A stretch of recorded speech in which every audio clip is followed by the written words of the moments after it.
Vlad and Adriana, thank you so much. Have a good day.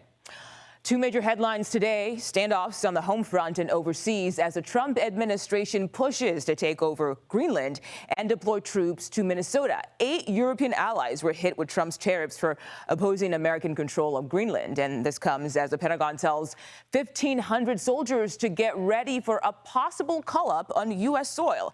So where do Americans stand on all of this? Our latest CBS News polling is just straight ahead.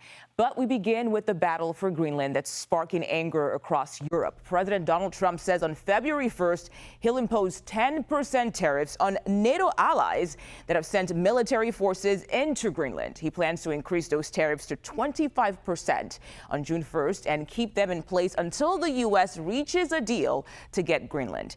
UK Prime Minister Keir Starmer was asked earlier today if he thinks the U.S. will resort to military action to get what it wants. I don't, actually. I think that this can be resolved and should be resolved through calm discussion, but with the application of the principles and values that I've set out in terms of who decides the future of Greenland, and making clear that the use of tariffs in this way is completely wrong. Let's go live to CBS News White House reporter Olivia Rinaldi. She is in West Palm Beach near the Trump residence at Mar-a-Lago. Olivia, how is the administration defending these tariffs on European trading partners?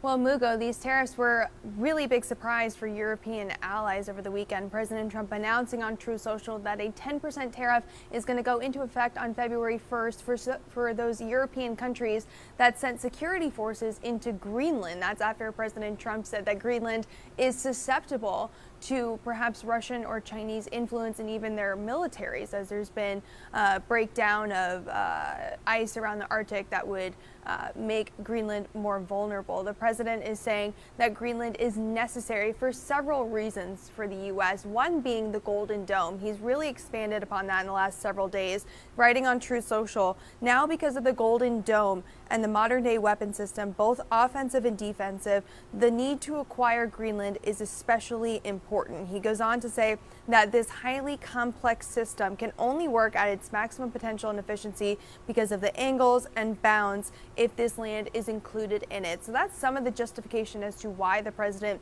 says they need Greenland. But in this process, he's really ostracizing a lot of European allies who are quite upset about the prospect of new tariffs. The president fielded phone calls over the weekend from the NATO Secretary General, the Italian Prime Minister, the UK Prime Minister, who you just heard from, all asking him not to put on the tariffs, to work with them to increase coordination in Greenland. But the president says doesn't matter. He's still going to need to acquire the land.